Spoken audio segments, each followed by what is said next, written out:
When people talk about belly fat, they usually mean what they can see: the soft layer you can pinch, the waistline that feels tighter than before, the mirror reminder that something has changed. But here is the uncomfortable truth.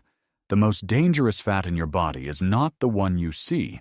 You can look slim and still be at risk. You can have a flat stomach and still carry metabolic danger, because the real threat is not sitting under your skin. It is sitting deeper, wrapped around your organs, quiet, invisible. This fat does not care how you look.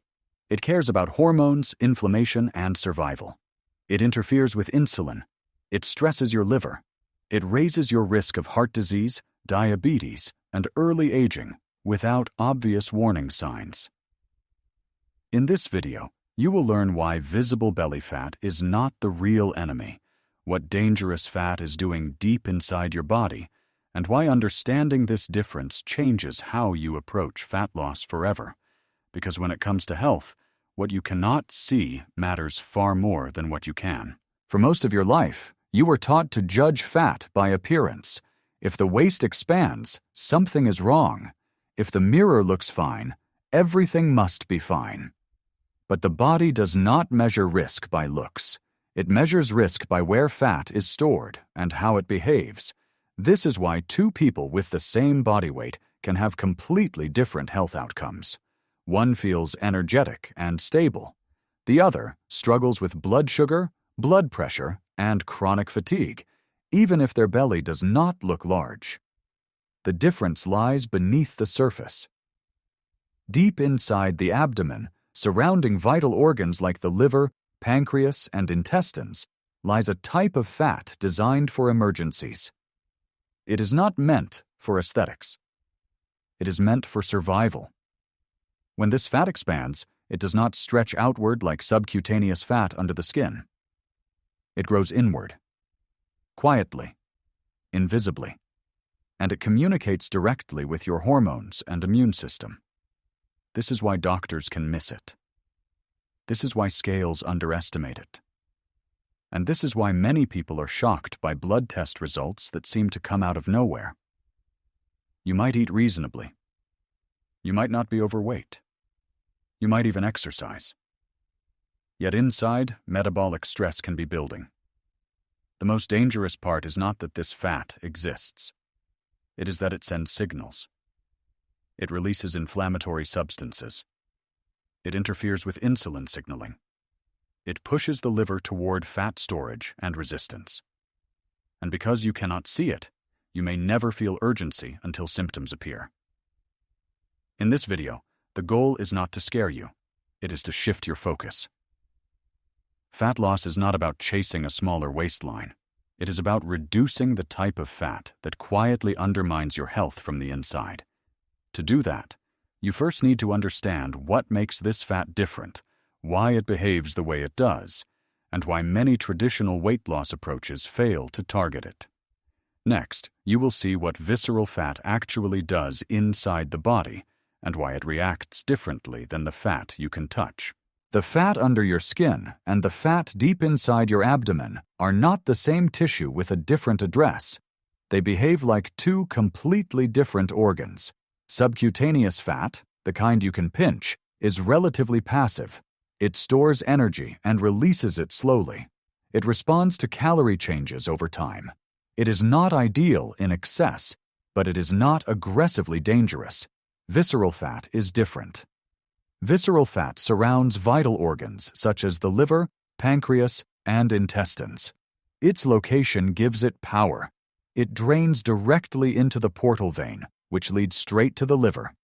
This means everything visceral fat releases goes directly to the organ that controls blood sugar, cholesterol, and fat metabolism.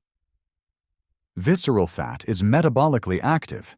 It releases inflammatory molecules that keep the body in a low-grade stress state. It interferes with insulin signaling, making cells less responsive. It pushes the liver to produce more glucose and more fat, even when energy is already sufficient. This is why visceral fat and insulin resistance are so tightly linked. As insulin rises more frequently, visceral fat grows. As visceral fat grows, insulin resistance worsens. This feedback loop is quiet, but powerful. Another critical difference is how visceral fat responds to stress hormones. Cortisol, the primary stress hormone, tells visceral fat to hold on. In evolutionary terms, this makes sense.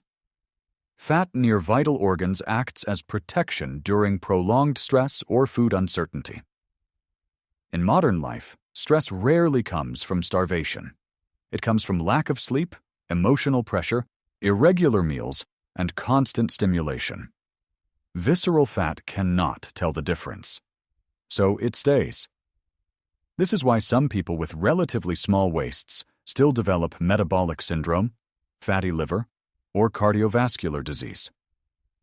Their risk is not visible in the mirror. And this is also why traditional weight loss often fails to improve health markers. Losing subcutaneous fat does not automatically reduce visceral fat. Visceral fat responds less to calorie cutting and more to hormonal environment. It shrinks when insulin is predictably low. It retreats when inflammation decreases. It responds when the liver is no longer overloaded. It loosens its grip when the body senses stability instead of threat. This is why approaches that focus only on eating less often disappoint. They may reduce visible fat, but leave the dangerous fat largely untouched. Understanding visceral fat changes the goal of fat loss. The goal is not just a flatter stomach. The goal is a quieter liver, calmer insulin, and lower inflammatory signaling. Once these conditions are met, visceral fat does not disappear dramatically. It withdraws quietly. Next, you need to understand what actually targets visceral fat effectively and which common strategies completely miss it. Reducing visceral fat is not about forcing weight loss. It is about changing the internal environment that tells this fat whether it is needed or not. Here is what actually works. Create predictable periods of low insulin. Visceral fat responds best to consistency, not extremes. Long stretches of stable, low insulin tell the body that energy is available and storage is no longer necessary. This often happens overnight when dinner is earlier or lighter, and snacking stops. The goal is not to starve. The goal is to give insulin time to truly settle. Protect and support the liver. Because visceral fat drains directly into the liver, liver health is central. Reducing sugar, alcohol, and late heavy meals removes constant pressure from the liver. When the liver is no longer overloaded, it sends fewer storage signals and more regulation signals. This shift alone can reduce visceral fat even without dramatic weight loss. Lower chronic inflammation. Visceral fat thrives in inflammatory environments. Poor sleep, ultra-processed foods, constant stress, and irregular eating keep inflammation elevated. Improving sleep quality, simplifying food choices, and reducing daily stress signals often have a stronger effect on visceral fat than calorie cutting. A calmer system releases fat more willingly. Move in ways that improve insulin sensitivity. You do not need extreme exercise. Walking, light resistance training, and regular movement improve how muscles absorb glucose. When muscles handle sugar efficiently, insulin exposure decreases, and visceral fat loses its protective advantage. Consistency matters more than intensity. Eat enough protein and micronutrients. Undereating signals danger. Adequate protein supports muscle, stabilizes blood sugar, and lowers stress hormones. Micronutrient-rich foods help regulate inflammation and energy metabolism. Visceral fat retreats when the body feels nourished, not deprived. These strategies do not produce dramatic visual changes in a few days. They change direction. Once the internal signals shift from defense to stability, visceral fat no longer needs to stay. Visceral fat does not disappear quickly. Because it is protective, the body releases it cautiously. Internal improvements often begin within weeks, but visible changes may take longer. If you have metabolic disease, diabetes, or chronic inflammatory conditions, progress may be slower and should be monitored medically. Avoid extreme dieting. Severe calorie restriction increases stress hormones and can actually increase visceral fat retention. If an approach feels exhausting or aggressive, it is likely working against visceral fat, not for it. Visible belly fat gets all the attention. But the fat that matters most works in silence. Visceral fat does not respond to shame, pressure, or extremes. It responds to calm signals of safety and stability. When insulin quiets down, when the liver recovers, and when inflammation decreases, this dangerous fat slowly retreats without drama. Health is not defined by how flat your stomach looks. It is defined by what is happening underneath. If this video helped you see fat loss differently, share your thoughts in the comments. Were you surprised by the role of visceral fat? Subscribe for science-based explanations without fear or hype.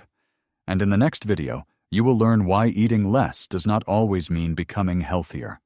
What you cannot see is often what matters most.